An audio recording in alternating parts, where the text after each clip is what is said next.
Buenas noches, señoras y señores.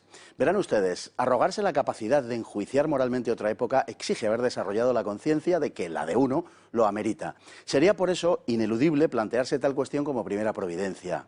¿Está cierto el emisor moral de una condena histórica de que la moralidad de su tiempo es superior a la de aquellos hombres a los que enjuicia?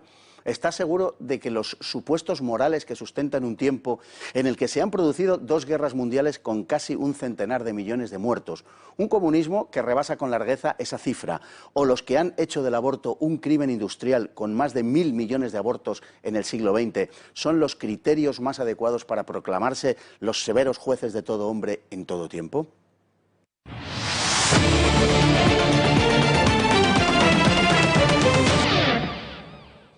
Y en nuestra sección Desde Fuera vemos lo que está sucediendo, a lo que ninguno de ustedes seguramente sea ajeno. Los activistas derriban la estatua de Fray Junípero Serra en el Golden Gate Park de San Francisco. Bueno, estatuas de españoles, de quienes llevaron allí la civilización y de quienes llegaron a América no para imponer la esclavitud, una esclavitud que ya existía, sino para abolirla.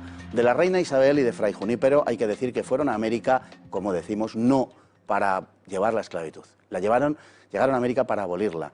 Pero temo que a los bárbaros todo eso les dé igual. Quienes les impulsan saben muy bien dónde apuntar, exactamente al centro de nuestra civilización. Lo que les vamos a contar a continuación, que naturalmente tiene que ver con eso, no es una tesis, no es una teoría y no es una hipótesis, es la verdad histórica. Es lo que ha sucedido durante milenios de historia humana sin entrar en si es bueno o malo. Es el relato de unos hechos protagonizados por seres humanos que no eran peores que nosotros. Haríamos bien en recordarlo. Difícilmente puede considerarse la esclavitud como un régimen perfectamente definido, pues la variación de las formas en las que ha aparecido a lo largo de la historia lo impide. La esclavitud es una institución milenaria, ligada a las sociedades agrarias como respuesta alternativa a la ejecución de prisioneros tras la guerra o a la aniquilación de poblaciones una vez conquistado territorio enemigo. Históricamente, también el pago de deudas, la comisión de un grave crimen o el abandono de niños llevaban a muchas personas a la esclavitud. Para los hombres de su época nada tenía de extraño. Mesopotamia, Egipto, China o la India conocieron de forma generalizada la esclavitud.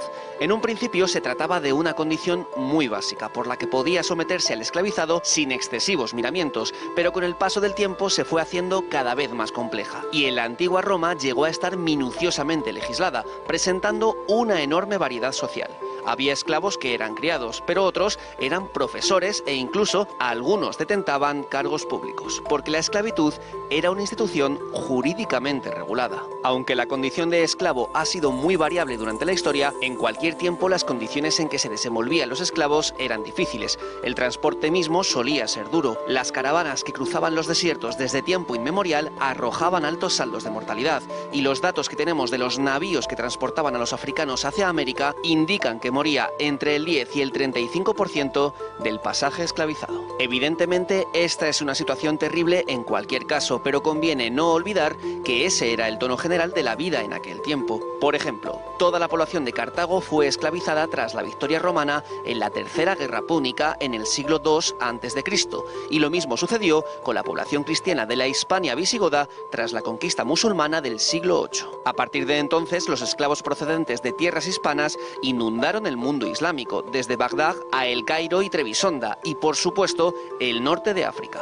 Abderramán III disponía de 4.000 esclavos cristianos solo en su palacio de Medina Azahara. Almanzor capturó 30.000 esclavos en tierras de León y, mediado el siglo IX, el califa de Córdoba levantó un ejército de esclavos de 60.000 hombres. El puerto de Almería, el más importante de Al-Ándalus, era frecuente receptor de los cristianos europeos caídos en manos musulmanas en el sur de Francia, y en las cortes islámicas de todo el Mediterráneo se contaban por muchos miles los griegos, germanos, eslavos, rusos, sudaneses y negros del África occidental. En el imaginario colectivo occidental, la esclavitud está ligada a la imagen de poderosos blancos propietarios de numerosos negros trabajando una plantación en cualquiera de las colonias americanas. Pero esa es solo una idea muy fragmentaria y escasamente representativa de la esclavitud a través de la historia. Y es cierto que la población negra fue siempre muy apreciada como esclava. Egipcios, cartagineses, árabes, portugueses, ingleses, españoles o norteamericanos la utilizaron con frecuencia, pero los primeros que hicieron esclavos de los negros fueron los propios negros. En las zonas de las que se obtenían las principales partidas de esclavos se practicaba la esclavitud en masa y eran conocidos los reinos de Dahomey, Congo, Benín, Loango y el Reino de Oro de los Asante en el oeste africano. Después, y durante siglos, todos ellos comerciarían con los árabes y los europeos. Aunque algunos esclavos eran capturados, lo más frecuente es que fuesen vendidos por los propios africanos. Desde luego, no fueron los blancos los que inventaron la esclavitud, ni la civilización occidental la que introdujo la esclavitud en la historia. Los turcos seguían manteniendo mercados de esclavos persas y rusos hasta entrado el siglo XX, y los chinos no abolieron la institución hasta 1910. Aún hoy, en Asia y en África, existen varios millones de esclavos. Y para hablar de este tema al que le vamos a dedicar el programa de hoy, tenemos a dos personas particularmente indicadas, que son don Jorge Álvarez, colaborador de esta casa en numerosas ocasiones, le conocen ustedes a buen seguro, muy bienvenido. Gracias, Fernando. Y don Pedro Fernández Barbadillo, que decir que le tenemos en este programa ya desde el principio prácticamente. Don Pedro, muy buenas noches. Encantado de estar aquí con ustedes. Bueno, en fin, vamos a empezar a analizar qué es lo que está sucediendo realmente en el mundo relacionado con este asunto.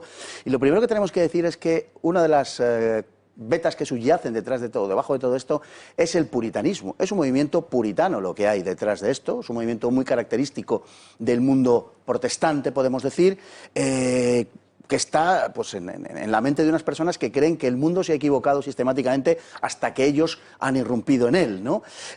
Y que, bueno, el mundo en definitiva exige una purificación. El otro día le leí a un columnista de ABC una frase excelente para definir a este tipo humano. Y decía más o menos, es que la gente buena de hoy es tan buena que no hay nadie a su altura en el resto de la historia de la humanidad. Entonces, es algo de ese puritanismo que usted decía, de creerse los mejores, de aprender modestia de mí, aprender bondad de mí.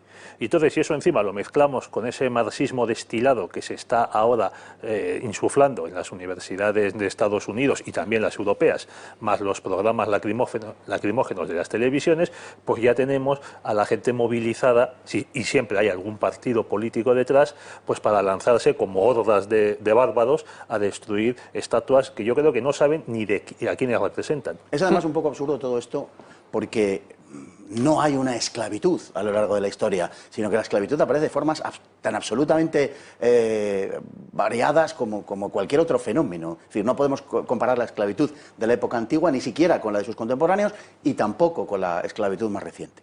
No, claro, y la esclavitud además es un fenómeno prácticamente universal, es de uno de esos fenómenos que ocurre que en cualquier civilización, en cualquier momento, además completamente inconexas entre ellas, como eran las civilizaciones mesoamericanas, la China antigua, o Mesopotamia, Egipto, incluso la Europa germánica, todas ellas tenían de alguna forma la institución de la esclavitud, de forma muy diferente. Sin embargo, es curioso cómo pues, todo este revisionismo histórico que ha explotado de repente se centra siempre y exclusivamente en una, que es esa esclavitud transatlántica de la Edad Moderna, llevada a cabo por los europeos, y que, como decimos, es una ínfima parte de una institución milenaria y muy extendida en el mundo. Yo creo que aquí por eso hay que desconfiar siempre de esta indignación selectiva, ¿no? Cuando de repente ponemos el foco en un aspecto y dices, pero ¿por qué no abrimos el marco hacia todo lo demás? Además, la esclavitud no ha existido exactamente siempre. Hay veces que se dice, bueno, esto es como la esclavitud, que ha existido siempre, ¿no? Y realmente no es así. Existe desde, bueno, que el hombre adopta el modo de producción agrario y deja de ser nómada.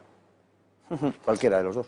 Sí, bueno, yo creo que ahí es curioso que efectivamente al principio las sociedades nómadas no tienen una necesidad de esclavitud porque tienen poca mano de obra, es decir, no viven del trabajo del campo y además pues no hay un sentido de propiedad muy arraigado en una sociedad nomádica. Es cuando se establecen las sociedades agrarias, como digo, independientemente de dónde ocurre en el mundo, cuando surge esta institución que al principio tiene mucho que ver además con el derecho de conquista en pueblos que son guerreros agricultores y que tienen muy arraigada la idea de que yo lo que consigo peleando es mío, sea tierra o sea esclavos del pueblo de al lado. Luego esto sí evoluciona y se acaba convirtiendo en un bien de mercado, ¿no? A través del comercio de esclavos a nivel internacional.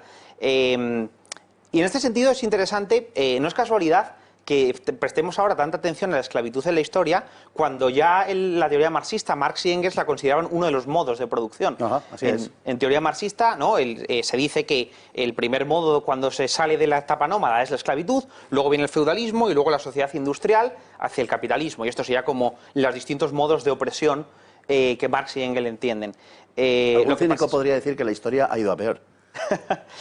Aquí lo que pasa es que ellos lo que entienden es cómo se va reinventando siempre la opresión. Pero hay una trampa que yo creo que estamos cayendo ahora y hay que tener cuidado con esto, que viene ya desde la interpretación marxista, y es cuando se asume que dice el modo de producción esclavista como si fuese un todo. Y de repente una sociedad que tiene esclavos parece que es que se basa exclusivamente en esto. Entonces el Imperio Romano o el Imperio Británico o la España, la América Española son sociedades esclavistas. Y dices, no, la esclavitud es una parte de la sociedad como hay otros muchos sectores económicos. Lo que pasa es que ahora mismo parece que de repente toda la producción económica, pues por ejemplo de los europeos en la Edad Moderna, se construyó únicamente sobre la esclavitud. Se elaboran, digamos, o se emiten juicios, y cuando decimos juicios queremos decir condenas, porque juzgar es razonable y está en el hombre, es decir, hacer una valoración de la situación y de las cosas y de los hombres, pero no me refiero a juicio en cuanto a eso, sino se emiten condenas desde esa superioridad moral actual, pero al margen de la cuestión moral, desde la cuestión puramente intelectual, se comete un error terrible, que es, además, el peor pecado que puede cometer un historiador, que es el pecado del anacronismo, es decir, de utilizar una serie de valores propios de tu época para analizar otras épocas, ¿no?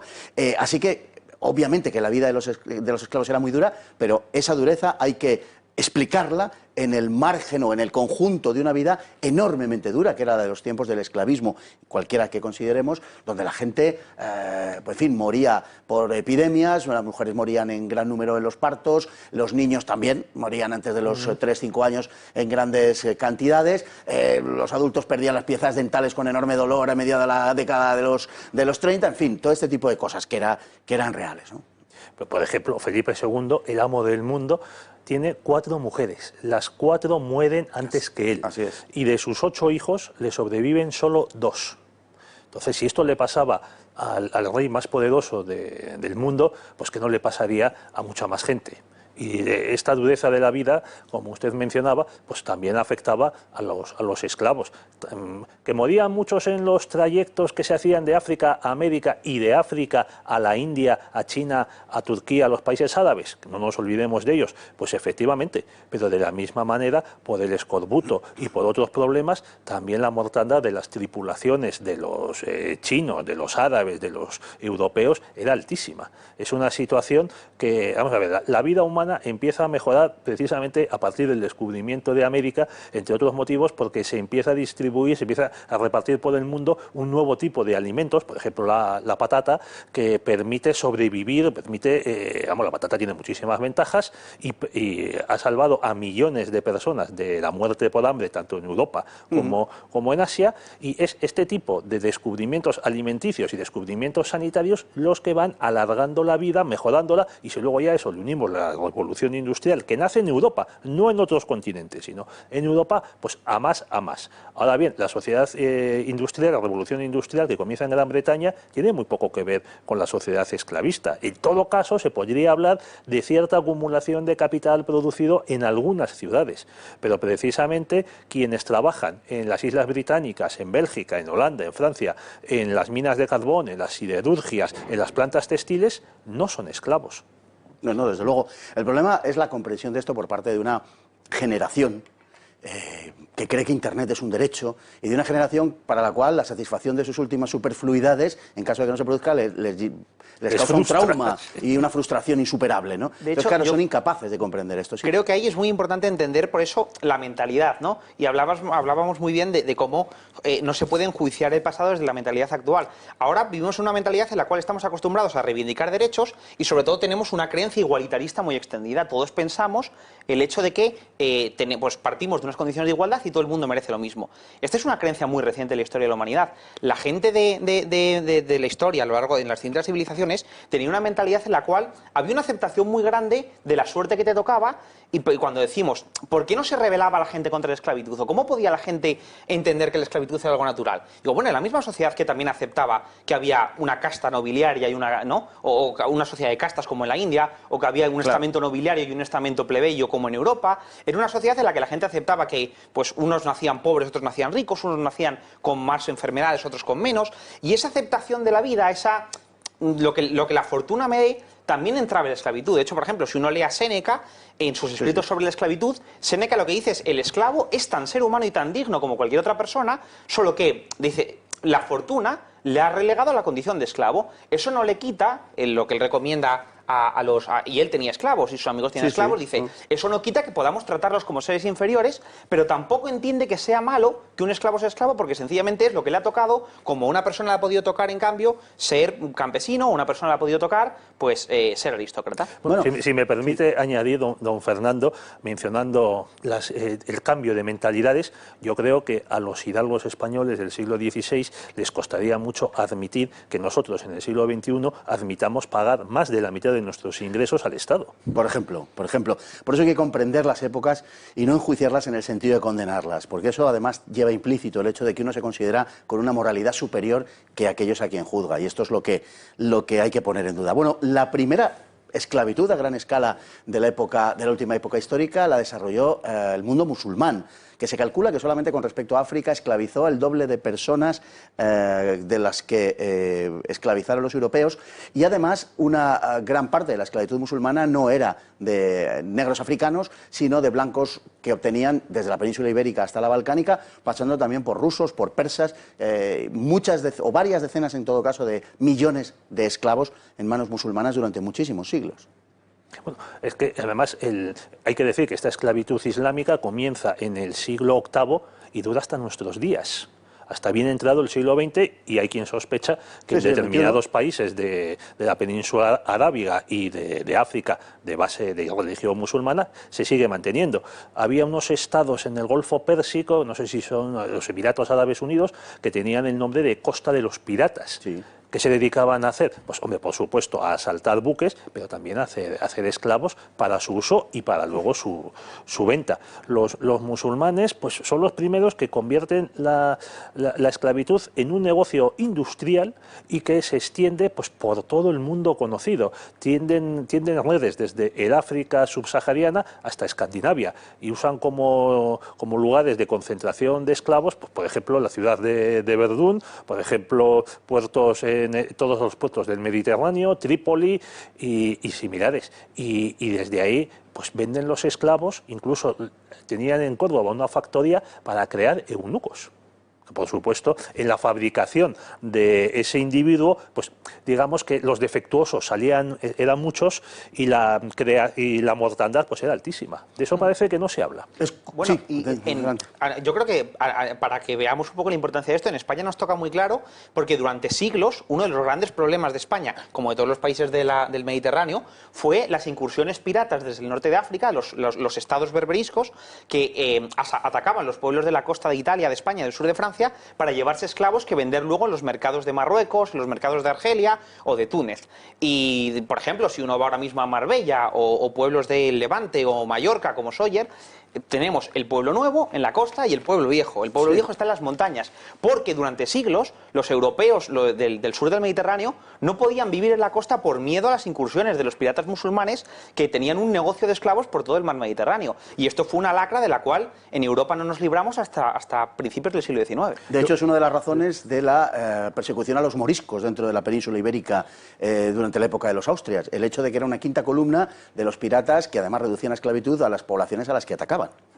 Bueno, pero ha dicho Jorge los países cristianos del Mediterráneo. Maticemos un poco, es que esto llegaba mucho más al norte y penetraba en el Atlántico. Incluso hay una expedición pirática realizada por un renegado cristiano holandés, que era un pirata de la República de Salé, en el norte de Marruecos, que llega a Islandia y se apodera de 400 esclavos altos, rubios y con ojos azules, que eran muy demandados, claro, en el norte de África. Y también hay piratas que llegan en sus cuernerías hasta Terranova, no para pescar bacalao, sino para capturar a los que pescaban el bacalao. y de esto. Hay un historiador que considera que entre 1530 y 1780, o sea, cuando acaba la piratería berberisca en el Mediterráneo por obra de España, en concreto del almirante Barceló, pues estos piratas berberiscos capturan en torno a 1.250.000 esclavos cristianos. No sé yo si los gobiernos descendientes de esos estados piratas van a pedirnos perdón a los demás. Bueno, es curioso en todo caso que los iconoclastas que destruyen las estatuas de aquellos que consideran ligados a la esclavitud, en ocasiones de forma absolutamente grotesca, porque ligar a la esclavitud a Isabel la Católica o a Fray Junípero Serra, ustedes me contarán, pero no la emprenden contra estatuas de Abderramán III, por ejemplo, ¿no? No, la emprenden contra estatuas de Cervantes, como ha pasado en Estados Unidos. Cervantes, que fue capturado por piratas musulmanes y durante muchos años estuvo preso en los famosos baños de Argel, el mercado de esclavos más grande del Mediterráneo. Y curiosamente, pues sí, resulta que ahora, como los europeos son, parece, los únicos culpables de la esclavitud, incluso los europeos que durante siglos fueron esclavizados, son ahora fruto de estos ataques del movimiento antiesclavista y revisionista. Es muy curioso notar que quien lea Las Mil y Una Noches encuentra esclavos en todas las páginas, en todos los cuentos. La esclavitud para esos árabes era algo absolutamente natural. Era natural para los árabes, hay que decirlo, para todos los hombres, hasta que se empezó a abrir en el mundo la conciencia de que esa condición de esclavo podía atentar contra su dignidad, contra la dignidad humana. ¿Qué es lo que sucedía? Que para establecer la dignidad humana primero había que establecer esa dignidad con respecto a algo, y hay algo que precisamente que irrumpe en la historia que dice que todos tenemos la misma dignidad porque somos hijos del mismo padre. Si no, no podemos ser hermanos. Nadie puede tener un hermano si no es hijo del mismo padre o de la misma madre. Entonces, quien afirma esto es el cristianismo. Es justamente lo que vamos a ver después de la publicidad. De vuelta de la publicidad, que es lo que nos permite no ser esclavos de otros, retomamos el asunto donde lo dejamos en la primera parte. Vamos a hablarles ahora de la esclavitud y el cristianismo. Si la esclavitud comenzó a ser rechazada, fue gracias a que se desarrolló el concepto de que los hombres tenían una dignidad emanada de su condición de hijos de Dios. Ese concepto era algo profundamente extraño en el mundo de la antigüedad, donde surgió el cristianismo. San Pablo señala la igualdad de todos los hombres ante Dios, sean esclavos o amos. Es un primer paso porque eso, en el mundo antiguo, era algo inconcebible.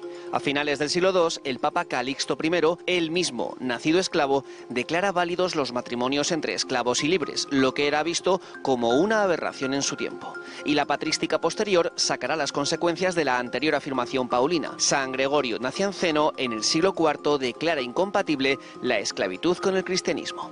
La influencia del cristianismo en Roma fue humanizando el trato a los esclavos y hasta proponiendo el fin de su condición. Tanto San Ambrosio como San Clemente Romano obraron en su favor, vendiendo propiedades de la Iglesia para liberar esclavos. Incluso algunos cristianos llegaron al punto de convertirse ellos mismos en esclavos para conseguir la liberación de otros hermanos suyos en la fe. El cristianismo había introducido, a través de la hermandad de todos los hombres en su condición de hijos de Dios, el concepto de dignidad humana. Las leyes de esclavitud cambiaron en el siglo IV al ser autorizada la Iglesia tras el Edicto de Milán. Constantino prohibió emplear con los esclavos los castigos más crueles, crucificarlos o que el amo pudiese disponer de su vida a voluntad, considerando homicidio la muerte de un esclavo a manos de su propietario. En la zona oriental del imperio, más cristianizada, Justiniano iguala las leyes que protegen a esclavos y libres y permite que los senadores puedan casarse con esclavas. Durante la Edad Media, la Iglesia establece normas sobre la esclavitud, sobre todo San Gregorio Magno, que insiste en el buen trato que se debe dispensar a los siervos, y en el siglo XIII se fundan los mercedarios para rescatar esclavos de las manos musulmanas. En esta época la Iglesia potencia las manumisiones y los esclavos pasan a ser siervos de la gleba. En muchas zonas de Europa la esclavitud ha desaparecido, aunque la Iglesia, en su condición de propietaria, sigue teniendo esclavos a su servicio, justificándolo en el derecho natural de acuerdo a las doctrinas aristotélicas. La época de los descubrimientos puso también de actualidad la cuestión. Algunos documentos papales admitieron la esclavitud, aunque Pío II en 1462 prohíbe esclavizar a los bautizados, calificando la trata como gran crimen, línea que seguirá Sixto V en 1476. Paulo III, en 1537, amenaza con la excomunión a quienes hicieran esclavos de los indios. En los siglos XVI y XVII, una luz de autores católicos escribieron con vehemencia contra la esclavitud, desde Domingo de Soto hasta Alonso de Montúfar, que escribía a Felipe II: no sabemos de ninguna causa por la que los negros habrían de ser cautivos más que los indios, puesto que reciben el Evangelio con buena voluntad y no hacen guerra a los cristianos. El dominico Fray Tomás de Mercado, por su parte, aseguraba que participar en el tráfico de negros era pecado mortal y comienza a negarse la legitimidad de toda esclavitud. El jesuita Alonso de Sandoval, en fin, afirma que la esclavitud es el compendio de todos los males. Tales ideas son asumidas por no pocos papas, y Urbano VIII, en 1639, condena la esclavitud y se plantea amenazar con la excomunión a todo el que se dedique a la trata. 70 años más tarde, Clemente XI ordena a los nuncios de Madrid y Lisboa que consigan poner fin a la esclavitud.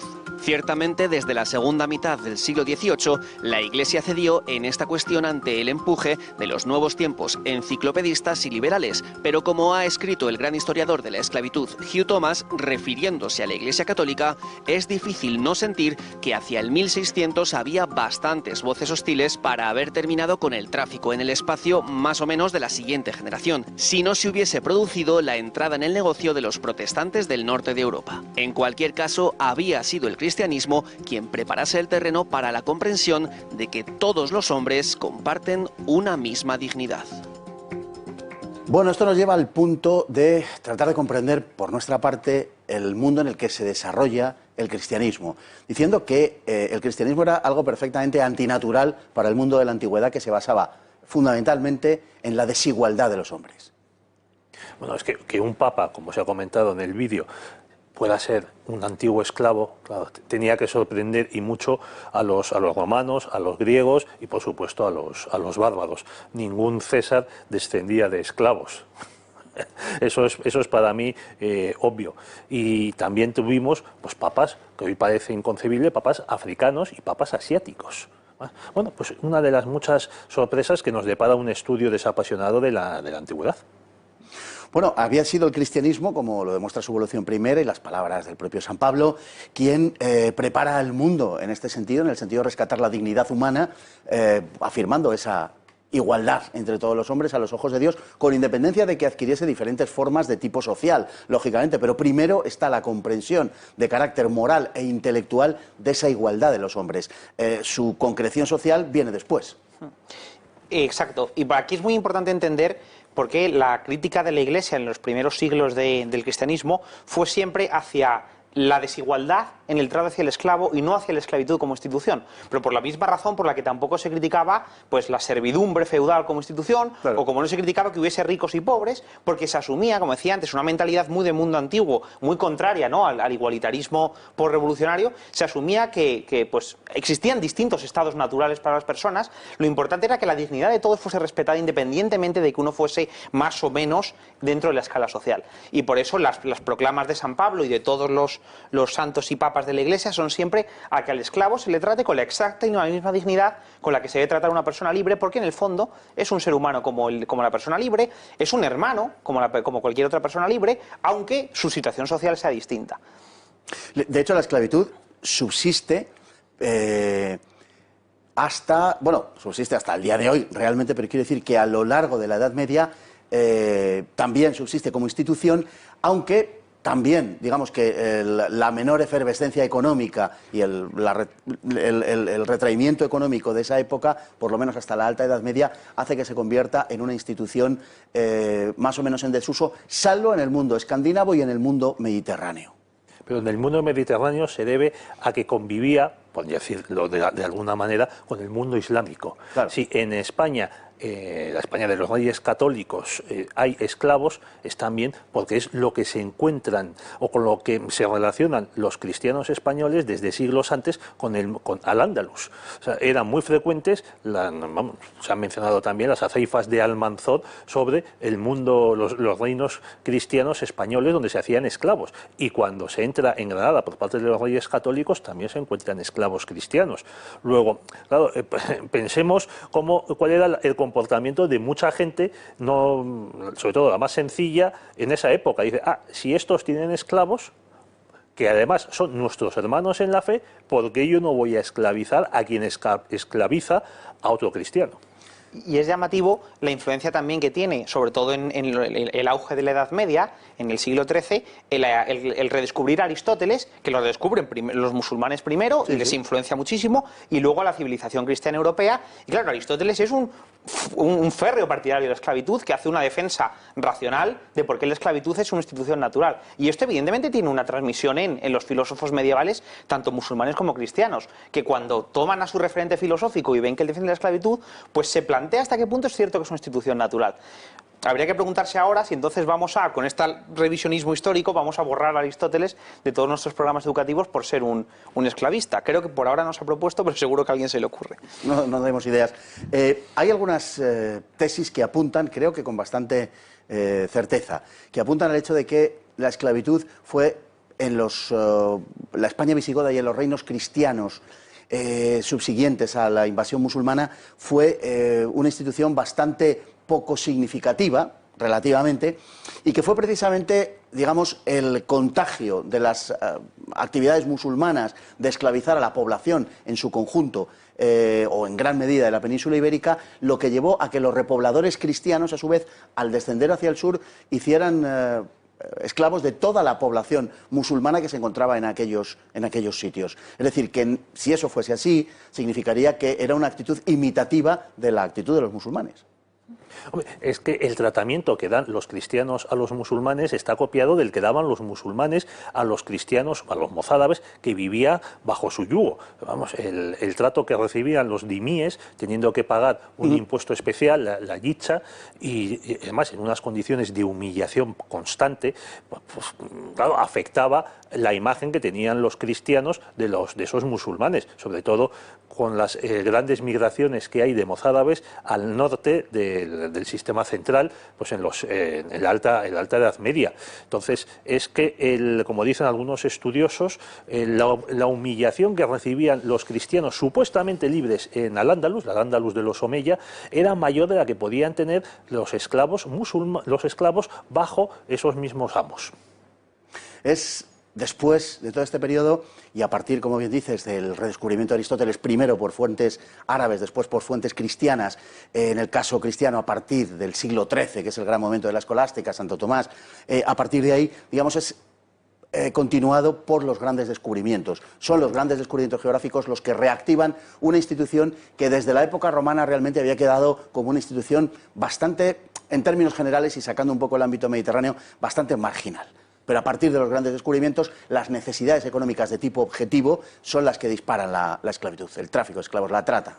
Sí, sin duda la esclavitud en la Europa medieval, la verdad es que es residual, se limita sobre todo a los esclavos como objeto de lujo en algunas cortes principalmente y poco más.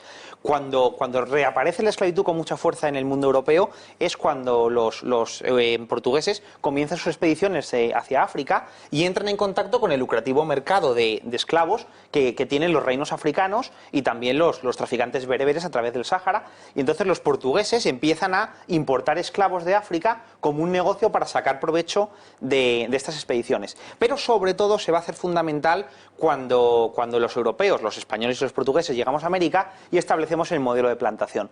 Porque en un modelo de economía feudal es cierto que la esclavitud ya no era relevante, pero cuando se establecen las grandes plantaciones de caña de azúcar que introduce por primera vez Enrique el Navegante en Portugal, es necesaria mano de obra esclava porque la caña de azúcar en sus plantaciones requiere de una mano de obra gigantesca y con un trabajo extenuante que no se podía suplir con la mano de obra muy limitada que tenían países con poca población como eran España y Portugal.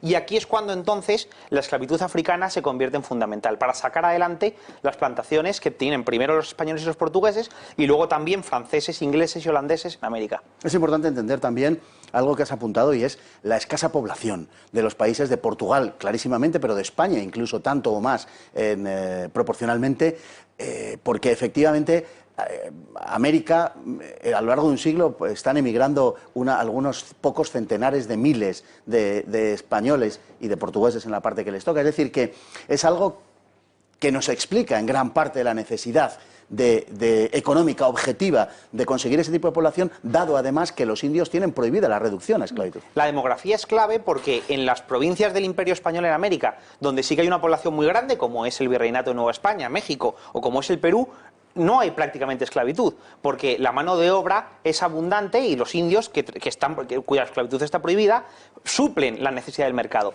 Donde sí hace falta es en Brasil, que tiene muy poca población, ¿no? Brasil es un territorio despoblado, o en el Caribe, donde las enfermedades que trajo la primera expedición de Colón habían acabado con la población. Y por eso las islas del Caribe y Brasil es donde se establece una enorme mano de obra esclava, porque no hay población para hacer que eso sea rentable de otra manera.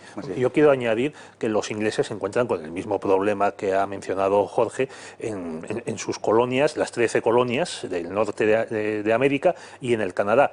¿Y ellos cómo pueblan esas colonias? Con esclavos blancos, que son esclavos enemigos del Estado, diríamos, capturados, irlandeses, escoceses, católicos, jacobitas, que son deportados por miles y miles a Canadá, a las 13 colonias y más tarde a Australia. O sea, la última expedición de deportados presos a Australia es de 1868. Es decir, los ingleses prohíben la trata de esclavos, pero siguen usando su propia población como pobladores forzados. Bueno, don Pedro, se nos ha adelantado. El próximo lunes seguiremos hablando de este tema, abordándolo desde el punto, digamos, desde lo que tiene que ver con la gran trata negra de África Occidental y también con la esclavitud en el Imperio Español, que lo dedicaremos, Dios mediante, a ese tema, como digo, con don Jorge y don Pedro. Por tanto, vamos a recuperar un poco. Es muy interesante lo que ha dicho, indudablemente. Es decir, hasta mediados del siglo XVII, la mayor parte de la esclavitud caribeña era blanca, no era africana. Pero bueno, como digo, hablaremos de eso el lunes, que aún seguro sorprenderá a más de un televidente. Bueno, algo tímidamente al principio, la Iglesia como institución y algo más decididamente según iban pasando los siglos, se fue oponiendo de forma clara a la esclavitud como concepto, además, no solamente a los casos concretos, digamos, de los esclavos y la necesidad, en fin, de evangelizarlos y de liberarlos en su caso, sino a la condena de la esclavitud conceptualmente hablando.